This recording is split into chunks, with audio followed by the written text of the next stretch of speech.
Hello, my name is Courtney Watson, and I'm the owner of Doorway Therapeutic Services. We're offering ketamine assisted psychotherapy, and this is a presentation I did at a conference explaining a little bit more about psychedelics, ketamine, and the healing potential of using these medicines with psychotherapy.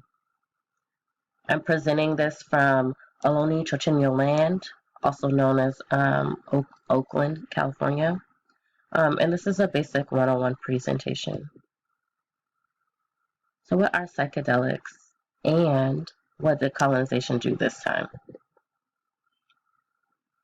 Here you'll find a list of psychedelics. We have what is called the classic psychedelics and then just like general psychedelics.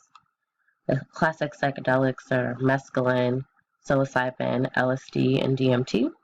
And then there's also three major categories. There's tryptamines, phenethylamines, and also lysergamides or gamides.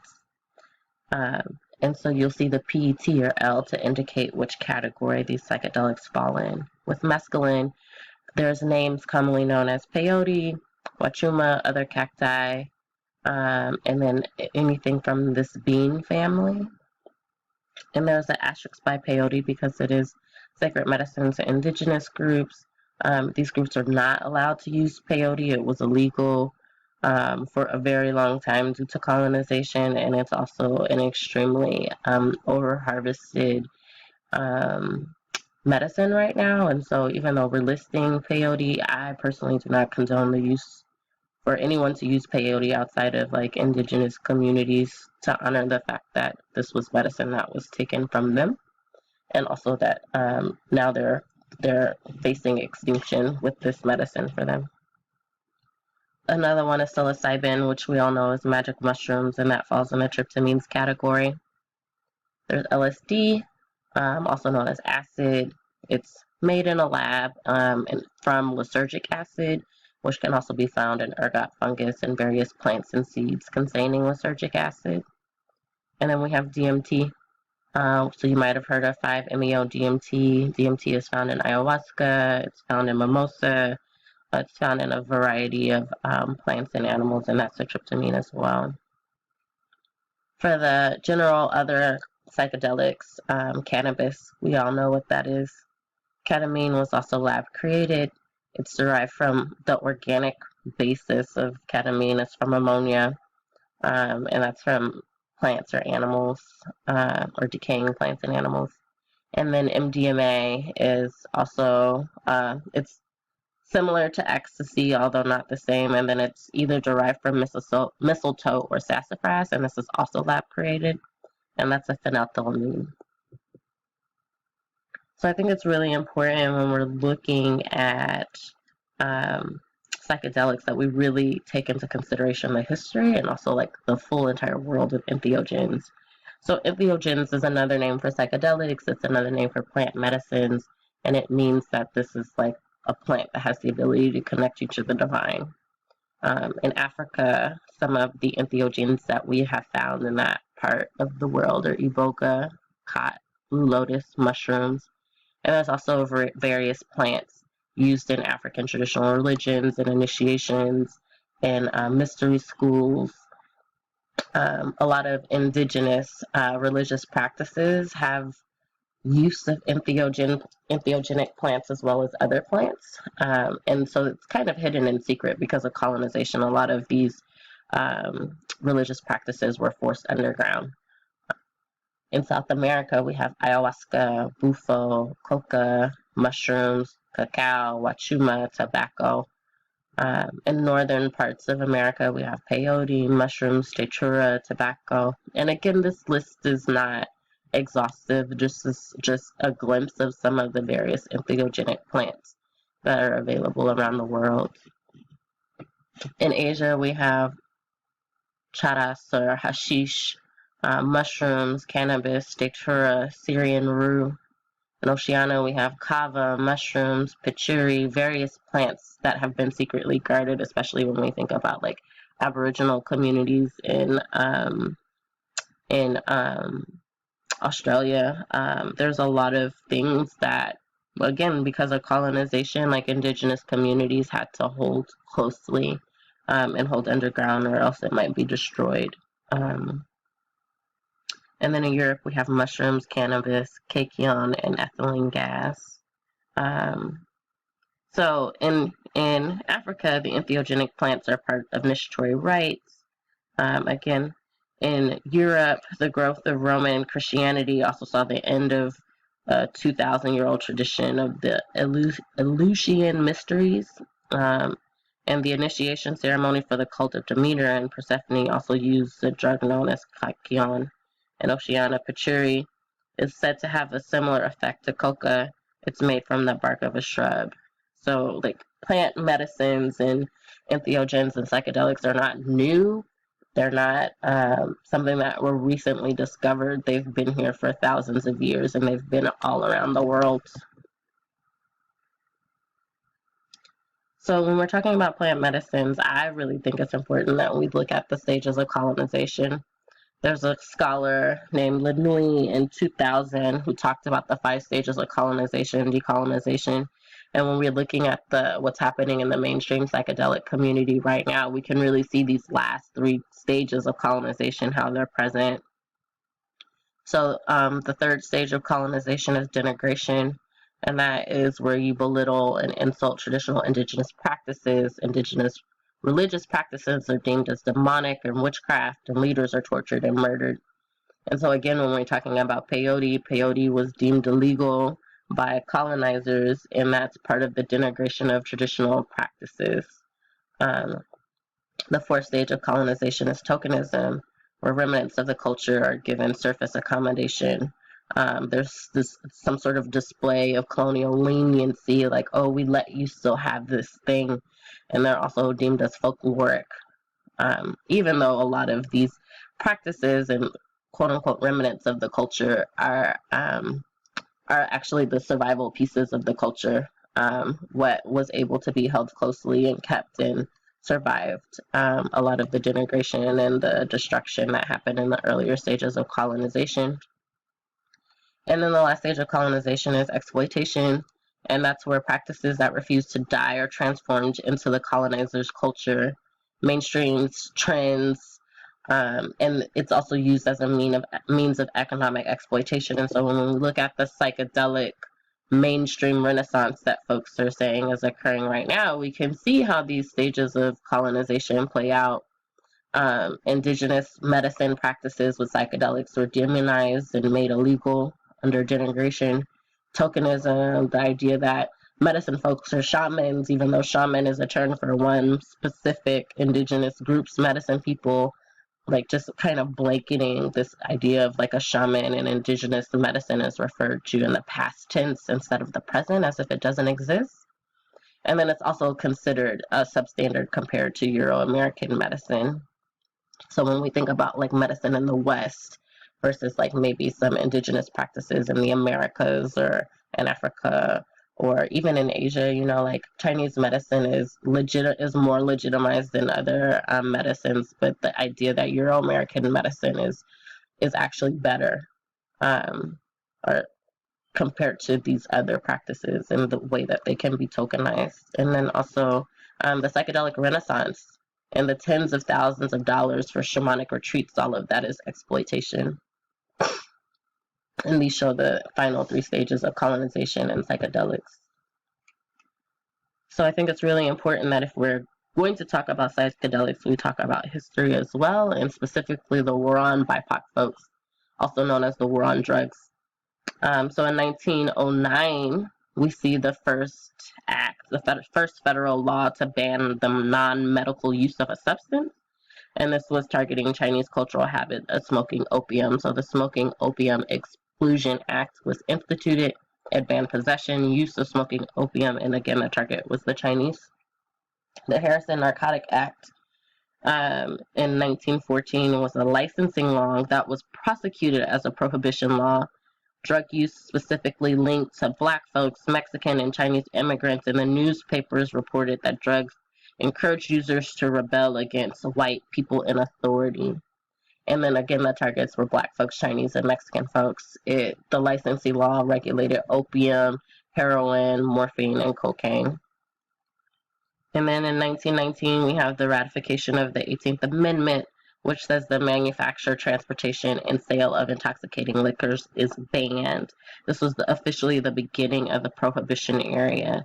And this actually targeted anyone that liked to have a good time or worked with medicine. In 1937, although most immigrants were not smoking marijuana from Mexico, it was framed as a Mexican immigrant drug. And there was a federal law that taxed the sale of cannabis, hemp, or marijuana, specifically targeting Mexican immigrants. And in 1917, there was a U.S. Treasury Department report that stated Mexicans, sometimes blacks and lower class whites, smoked marijuana for pleasure, and they can assault upper class white women while under the influence. The fines related to the Marijuana Tax Act were up to $2,000 in 1937 and 5 years in prison if the taxes were not paid. So then we have 1970 with the Controlled Substance Acts. This is it called for the regulation of certain drugs and substances. Nixon's domestic policy advisor in 1994 actually came out stating that the Nixon campaign in 1968 and the Nixon White House after that had two enemies, the anti-war left and black people. He stated, "We knew we couldn't make it illegal to be either against the war or black, but by getting the public to associate hippies with marijuana and the blacks with heroin, and then criminalizing both heavily, we could disrupt those communities. We could arrest their leaders, we could raid their homes, we could break up their meetings, and we could vilify them night after night on the evening news." Did we know we were lying about drugs? Of course we did. And then 1971, Nixon officially declared a war on drugs and stated drug abuse was public enemy number one. In 1973, in the state of New York, the Rockefeller drug laws were passed, and this required harsh prison terms for small amounts of drugs, regardless of the circumstances of the offense. And again, the target was Black and Latinx communities. Character and background and first-time offense were irrelevant, and this approach quickly spread to other states, eventually influencing federal law. Yet in 1970, in the state of New York, it was mostly white folks that were committing crimes, but the sentencing occurs with people from poor Black and Latinx communities. So again, these were the targets of the Rockefeller drug laws. In 1984, there was a push to increase severe penalties in Congress and state legislators, and it led to massive increase in incarcerations for nonviolent drug crimes. The Just Say No campaign, Nancy Reagan's campaign, highlighting the dangers of drug abuse, and then Ronald Reagan expanded Nixon's campaign, passing severe penalties for drug-related crimes. And again, the targets of these campaigns were Black and Latinx folks. In 1986, we had mandatory minimum prison sentences for certain drug offenses were enacted by the Anti-Drug Abuse Act, and then allocated longer prison sentences for drugs like crack over cocaine. The data showed at this time that people of color were targeted and arrested on suspicion of drug use at higher rates than white folks, and further increased the incarceration for nonviolent drug offenses. And again, the targets for this was Black and Latinx communities. So if you see this slide, we're looking at the incarceration for nonviolent drug offenses. From 1980 to 1997, the incarceration for nonviolent drug offenses rose from 50,000 to 400,000. In 2013, those who were serving long prison sentences, not just a prison sentence, but long prison sentence for nonviolent drug offenses, was about 500,000, which was 48% of the federal prison population. And then in 2015, 80% of the inmates in federal prison and 60% of inmates in state prison for nonviolent drug offenses were Black and Latinx. And we have to acknowledge when we're talking about psychedelic healing in communities of color, there's a very real history of punishment for those engaging in altered states of consciousness, either with colonization or imprisonment. Like Black folks, people of color, Indigenous communities, we've always been targeted and suffered pretty severe consequences for engaging in altered states of consciousness. outside of an approved system, or laws were created to make the legal ways that we were working with these medicines illegal. So let's get back to ketamine. In this portion, I'm going to talk about ketamine as the molecule, but also ketamine as the medicine. So this is a timeline with the origins of ketamine. In 1962, ketamine was discovered, and it was found in a lab by merging a ketone with an amine. In 1964, ketamine was designated. It was tested on prisoners and characterized as a dissociative anesthetic. In 1970, ketamine received FDA approval for anesthesia with soldiers in Vietnam War.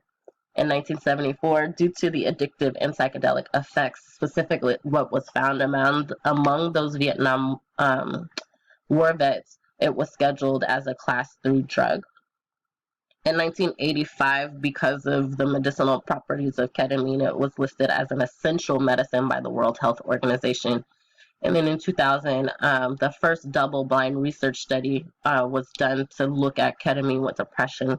What folks were finding was that when this anesthesia was given to folks, they were also reporting that they were having differences, alleviation of symptoms of depression and anxiety, and so research was done. And then in 2019, the FDA approved a nasal spray for treatment-resistant depression, a nasal spray of ketamine for treatment-resistant depression. So this is like ketamine in the brain. Here we have the chemical structure of ketamine. It's lipophilic, which means it crosses the blood-brain barrier. It inhibits glutamate binding to the NMDAR receptor, and then it also activates norepinephrine, serotonin, muscarinic, cholinergic, kappa opioid, and voltage-sensitive calcium channel receptors. It inhibits glutamate binding at the NMDAR receptor, and then with ketamine, there's activity at the norepinephrine, serotonin, and other cholinergic and opioid voltage-sensitive calcium channel receptors. Ketamine is compatible with SSRIs like Zoloft, SNRIs like Cymbalta, Spari like Vizaldazone, and DNRIs like Wellbutrin, tricyclic antidepressants like Tofranil, Remeron, Trazodone, Buspirone, MAO. A and MAO-B inhibitors. And so ketamine is a medicine that works well with a lot of different psychiatric medications, which is why it's often sought at as a really safe medicine to work with for psychedelic assisted therapy. And here is the pharmacokinetics of ketamine. So at Doorways, we do 2 routes of administration. We use an intramuscular injection, which is an IM, or we use a troche, which is oral. And so the anesthetic onset and duration, the onset for the IM is 3 to 4 minutes. And then the duration is 12 to 25 minutes, although this really depends on the person. The onset and duration for the anesthesia effects, or analgesic, I think that's when you go, like when you're fully out, is 10 to 15 minutes, and then the duration is 15 to 30 minutes. That's for the IM, and the oral is within 30 minutes. The bioavailability of the IM, which is how much medicine your body absorbs, is 93% with the injection and 20 to 30% with the oral. Although, as someone that is offering this medicine, part of our training is to receive and experience the medicine as well. And I can say that sometimes, regardless of bioavailability, you might not be able to tell the difference between an IM and an oral experience because they can feel very similar. And I've had that experience personally where I wasn't able to tell the difference between an IM and an oral experience. For IM, the peak time is between 5 to 30 minutes, and for oral, it's about 30 minutes. And then recovery for IM is stated as 3 to 4 hours. I mean, these are pretty standard, but I think it really depends on the person when we think about pharmacokinetics and how the body absorbs or relates to these medicines. So there's been a lot of research on ketamine lately. So in 2007, Crystal recruited 7 patients to test ketamine's. In the year 2000, Crystal recruited 7 patients to test ketamine's rumored antidepressive effects. And what they found is that 7 out of 7 of those patients improved within 3 days. After the study was published, 2006, Charney and Zarate studied patients who had tried an average of 6 different antidepressants, and 4 of whom had tried electroconvulsant treatments. And what they found was that 12 out of 17 of those patients felt improvement within hours. And then for 6 of those patients, the improvement lasted more than a week, and this was with a single infusion. Fetter et al. In 2021 had a sample size of 30, but they had to stop the study early because there was such a clear impact. So 2/3 of those patients had 30% reduction in symptoms with ketamine over the control, where there was 1/5. The study results were so clear of the way that ketamine had impacted that they actually stopped that study early. And then in terms of addiction, Esquerra Romana et al. In 2018 reviewed the literature and found that ketamine actually prolongs abstinence from alcohol, detox patients, and heroin-dependent patients, and it also reduced cravings for those who were using cocaine. Wait, isn't ketamine addictive? You might have heard of ketamine as the party drug or as K-holes. And I think it's important for us to know that anything can be addictive when it's used to self-medicate or numb. It's not as much that the medicine leads to addiction, but there's actually models for addiction for us to look at. So this is the biopsychosocial systems model for addiction.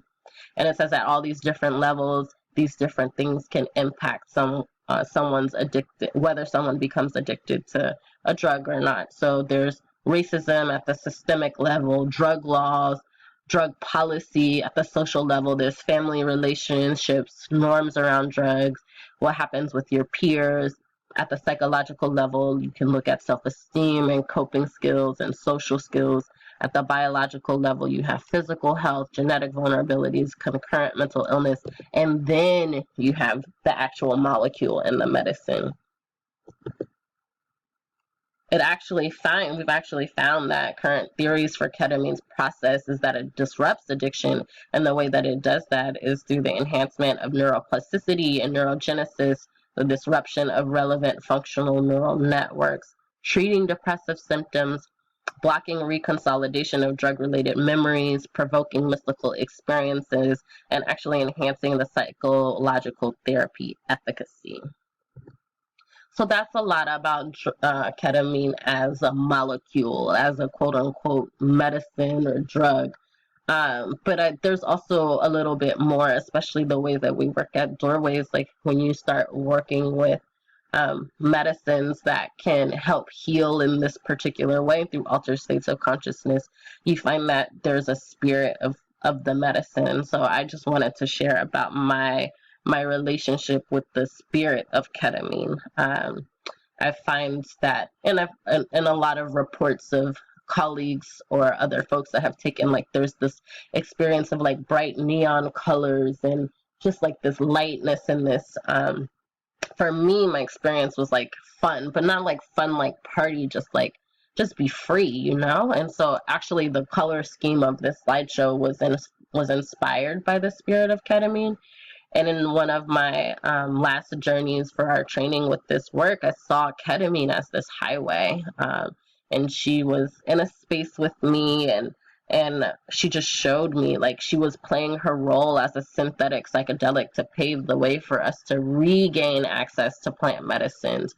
So all of those plants that we had looked at that were available around the world at different points in time, some of them are illegal due to colonization, due to criminalization, and like ketamine is a way that we will regain access to the plant medicines because she is legitimized by medical research.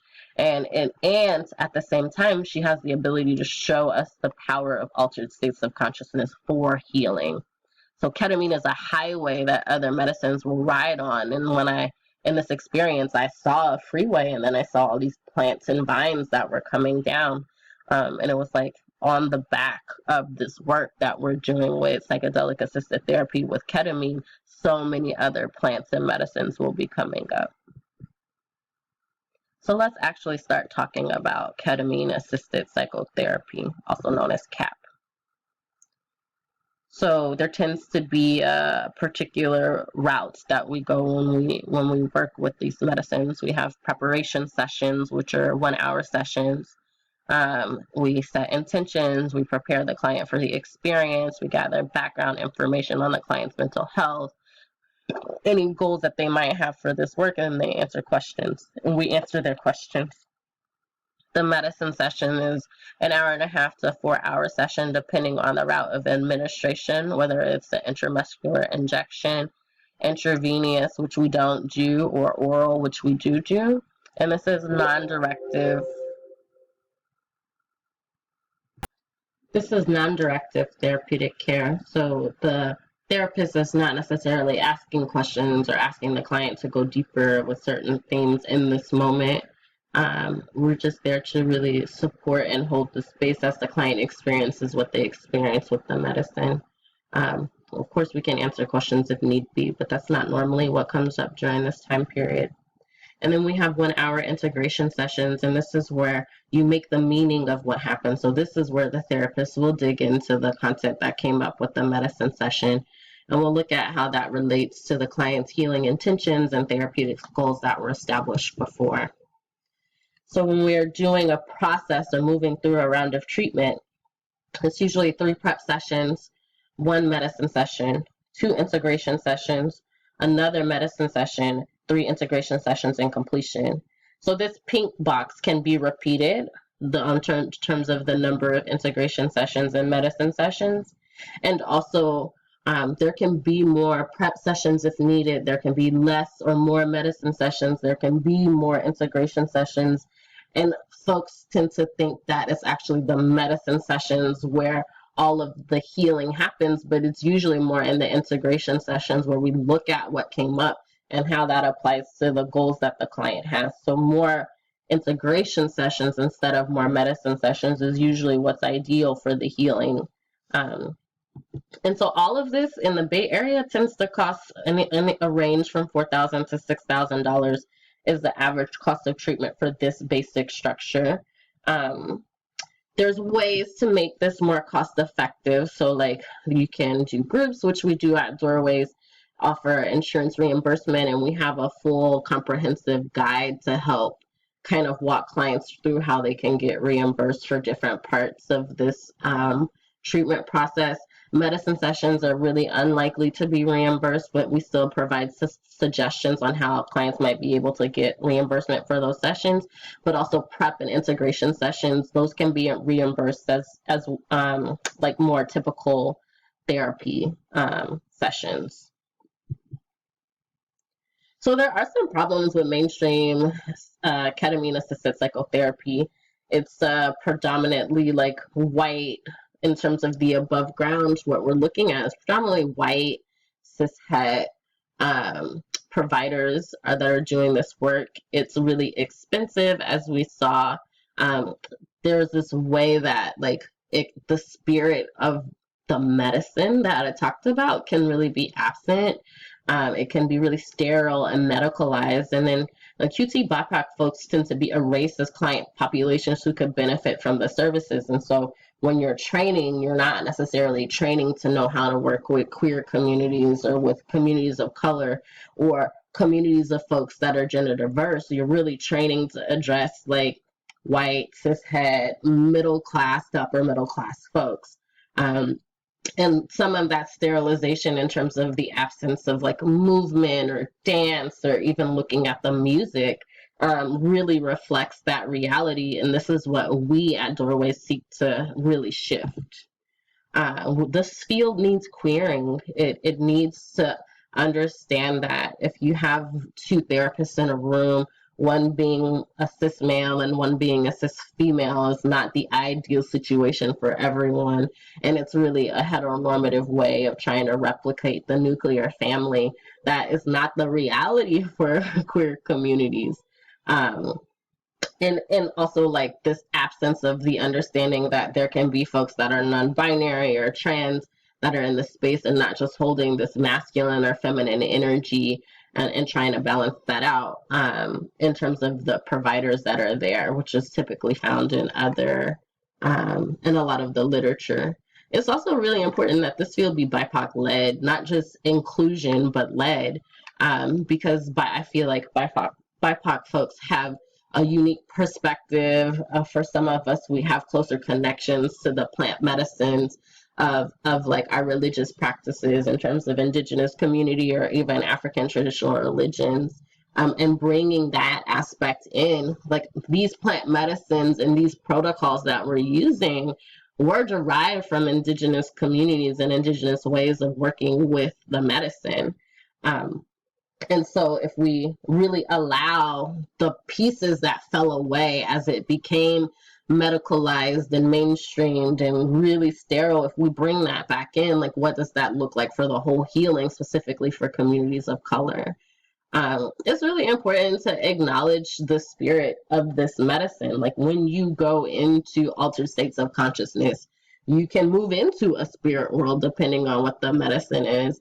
And like the non-acknowledgement of that and the way that that is absent from the trainings or even information giving to clients is really problematic. We really need to have subsidies. We need to have ways for this medicine to be paid for. At Doorways, we have a nonprofit, which I'll talk about later, to really make this accessible. And also, like in terms of the field, I believe strongly that it's really important that queer and BIPOC providers are paid at the same rate as like providers that don't have marginalized identities. And so what that means is subsidies are important, whether it's through donations, whether it's through government contracts, subsidies are important so that the providers who are queer and BIPOC can be compensated well for the work that they're doing, and the clients are not forced to come out of pocket thousands of dollars for this work. Gender diversity is also really important in this field. I kind of spoke to this with the queering of acknowledgement that like there's not just cis females and cis males, also just like what queerness in terms of a living embodied experience can bring to an understanding of healing, can bring to an understanding of this work. It can bring to an understanding of how to do this work is really important. And then IKS is Indigenous knowledge systems, and it's really important that this field is not just informed by Indigenous knowledge systems in an extractive way, but that this field is highly influenced and is integrating the Indigenous knowledge systems in the way that we join ketamine assisted psychotherapy. So here at Doorways, we provide CAP for us by us. So there are clinicians of color, there are queer folks, there are gender diverse folks that are on our team, and we prioritize offering ketamine assisted psychotherapy to BIPOC, queer, and gender diverse communities by providers that have those same identities. And of course, we're here to serve everyone. No one will be turned away, but it is really important for folks with marginalized identities to know that there is a place where you can come and get the needs that you need to have met. For Doorways, right now we're doing our pilot program. We're running through our first couple of clients and working through the kinks. We are going to be holding CAP therapist groups. So if you're a therapist who, specifically if you're a therapist who identifies as queer or BIPOC and has a variety of marginalized experience or intersecting marginalized experience, like there's rarely one among us that does not have a mental health diagnosis. And so I think it can be really important for our providers to understand the power of this work and to use the power of this work, to experience the power of this work in order to be able to see how it can also fit for their clients as well who are from these communities. We have publicly launched our program this summer, so we are taking clients from the public. And then we also have a nonprofit, and this is really to try and address this access piece that we talked about. So Access to Doorways is a nonprofit. We support BIPOC, queer, and gender diverse clients seeking ketamine assisted therapy. It's a 501c3 corporation. We take donations and we will apply those donations as subsidies for our client services. We also want to use these donations in order to help subsidize the cost to train queer, BIPOC, and gender diverse therapists to be able to offer this medicine, because we believe the more of us that there are in this field, the more that we can bring our unique perspectives and contributions and our realities to this work, and also help to serve more of us who are in these marginalized communities. So if you're interested in making a donation, you can use this QR code, and also you can type in this URL, paypal.me/access to doorways. And then we also ask that you consider making a recurring monthly donation. There are some suggested donations. You can, of course, donate more. You can, of course, donate less. But we want to really make sure that when we're thinking about this price tag of $4,000 to $6,000, that our clients are able to receive the services that they deserve without having to come too much out of pocket. And our therapists who are from marginalized communities are not like participating in this wage gap and are able to access to be fully compensated for the work that they're providing for these communities. If you're interested in signing up for our pilot program, you can complete the form that's listed below. We might not be doing the pilot program, but this also form will also take you to our wait list. And so our intake coordinator pulls names from this form in order to start making calls and bring people in through our services. So that's https://forms.gle/SDUFED, all of that. This is the URL in order to be able to get to our waitlist form. Thank you so much for your time and attention. If you have any questions about CAP at Doorways, feel free to email intake@doorwaytherapeutics.com. Also, you can visit us at www.doorwaytherapeutics.com/ketamine to learn more about the services that we provide.